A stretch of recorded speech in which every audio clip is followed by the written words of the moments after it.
ẹ jọ̀ọ́ ìyàwó mẹ́ta ni Abrahamu fẹ́. Ó fẹ́ Sarah, ó fẹ́ Agai, ó dẹ̀ fẹ́ Ketura. Ẹ jọ̀ọ́ Agai yẹn gan báwo ló jẹ́ sí Abrahamu? Ká tó á lọ Ketura. Bá ń ṣí inú King James ni o. Kọ́nà. Bá ń ṣí Genesis chapter 16. Genesis 16 verse 3 and 4. chapter 16 verse 3. Nínú King James version. And Sarah, Abraham's wife, Bẹ́ẹ̀ni. took Hagar, her maid, the Egyptian, Bẹ́ẹ̀ni. after Abraham had dwelt 10 years in the land of Canaan, Okay. and gave her to her husband, Abraham, to be his wife. To be what? His wife. To be is what? His wife. Ẹ bá ń ka ìjà yín náà, ó dàgbà ìjà yín náà rí yẹn túná. Ẹja wo náà. Ẹ gbọ́ náà àjà yìí Yorùbá, ẹ gbọ́ náà àjà yìí. Yorùbá. Sarah, aya Abrahamu. Genesis 16 verse 3 and 4 ni o. Ó sì mú Hagari, Bẹ́ẹ̀ni.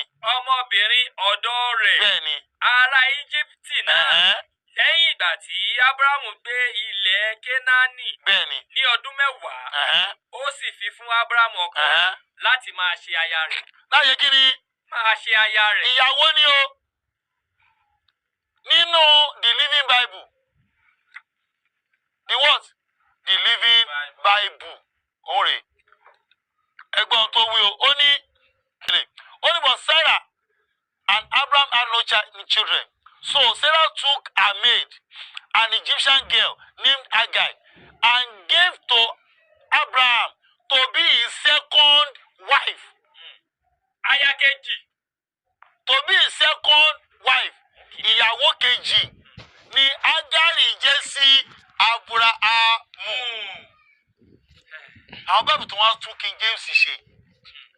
Mo rí verse standard fún mi náà wò rè. Kí ló ń wí? Ẹ̀wé King James bá tọ̀ ọ́ lẹ́rọ̀. Àwọn tí wàá lẹ́rọ̀ kí làwọn sọ ń pa Agai? Genesis 16 verse 3 and 4. Alẹ́ gbẹ̀bẹ̀ tó bẹ́ẹ̀ sẹ́. Àwọn ọlọ́ba bá gbìyà wa. Àwa. Ìdẹ́kọ̀ ẹ̀ là ń kà náà. What's your problem? Why you lying against me, man? Genesis chapter Then, 16. verse 3 and 4. The voice of Sarah. So after Abraham had dwelt 10 years in the land of Canaan, Sarah, Abraham's wife, took Hagar, the Egyptian, her maid, and gave her to Abraham, her husband, as a wife. As what? A wife. A wife. Ìyàwó ni o. Báwo good news yìí? Good News Bible. Kí ló ń wí? So, she gave Hagar to be his concubine. Alẹ́ ni o. Good News Bible confirm pé King James ò normal. Reversal version ò normal. Ó wà tó gbẹ̀ normal. Alẹ́ concubine. Ẹjọ́ kí ló ń gbẹ̀ níyàwó? Kí ló ń concubine? Alẹ́. Ṣé gọ́ọ̀màsì ìyàwó ẹ̀kan náà ni? Ṣìnà ni Abraham bá tani ṣe Agai.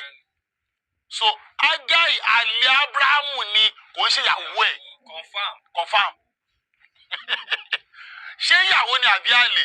Kí mo ti ẹ̀ ń sọ? Kí là ń bá ká? Ketura tó jẹ́ ìyàwó Abrahamu kẹta. Ìyàwó ni àbí kì í ṣe ìyàwó? Ẹ jẹ́ kó King James náà. Kako King James nínú Genesis 25. 25 verse 1. Verse 1. Abrahamu sì tún fẹ́ aya kan. Ẹ máa gbọ́ o. Abrahamu. Nínú Yorùbá, Àjàyí Crowder. Ẹgbẹ́jà yìí ṣàbòsí gan kò gbọ́ Yorùbá ń gbà láwọn gọ̀gọ̀. Abrahamu sì tún fẹ́ aya kan. Abrahamu fẹ́ aya kan. Orúkọ rẹ̀ a máa jẹ́ Ketura. máa jẹ́ kí ni? Ketura. Kẹgbẹ́ aya ló pè. Fún àlọ́ sí First Chronicle 132.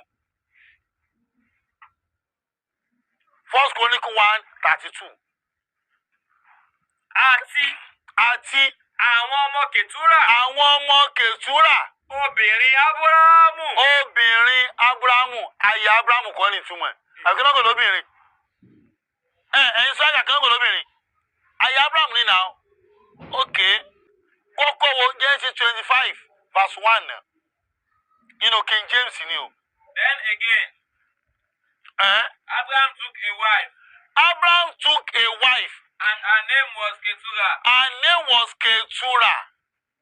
Ṣẹ́gbọ́n, ó fẹ́ àwọn ni o. Her name was what? Ketura. Báwo good news. Fẹ́ ká kọ́ wo àwọn ọbẹ̀ yẹn náà. Kí náà sọ kí ni wọ́n sọ ń bẹ̀. Genesis 25 verse 1. Now, Abraham took another wife, which name was Ketura. Ṣẹ́gbẹ́ ogun ìyàwó ni gbogbo. Ẹ wá lọ King James. Now, the sons of Ketura. The sons of Ketura. Abraham's concubine. Ale Abrahamu. Ẹjọ́ táwọn ọ̀rẹ́ ìwìjẹ lọ. Alẹ́ ilẹ̀ tó bọ̀ mí lẹ́nu. Bá a tún mẹ́ka, First Chronicle 132. Now the sons of Ketura. Abraham's concubine. Ṣé ẹ ti gbọ́? Àwọn ọmọ Ketura, àlè Abrahamu. Ilé tó fẹ́ Genesis 25 verse 1 nìyẹn o. King James tó tún pè lálẹ́. Bible ló wà lọ́wọ́ èmi. Wo good news yẹn náà. Good news. First Chronicle 132. Kí ló wí? Chronicle kìíní 32. Abraham had a 132. Named Ketura. Ṣé ẹ ti gbọ́? Abraham ní àlè kan. Named Ketura. Tí wọ́n ń pè ní Ketura. Wọ́n ní àlè ní Ketura jẹ́ sí Abrahamu. Ṣé ìwé ọlọ́rin? Ẹjọ́ ṣé ìjìnlẹ̀ àtàrẹ́tà tèmi lélẹ́yìn? Tó kọ Kùránì láti inú ẹ̀wá mi. Now, nínú Bíbélì àwọn Roman Catholic tó jẹ́ 73 books. Ẹ̀gbọ́n tó ń wí. And the sons of Zetura. Báwo ni máa kọ́ tí wọ́n ní ẹ sínú máa ń lò? Abraham's concubine. Inú ìwé wọn jẹ́ gẹ́tù nìyẹn o. Bí wọ́n ti lọ sọ́ọ̀sì wọn gan ni. Òun náà ní àlè Abraham ní Ketura jẹ́ kò ń ṣe ìyàwó o. Bọ̀jẹ́ 25 verse 1 àyàwó náà pé o. Ṣẹ́ráyé wọn lóde.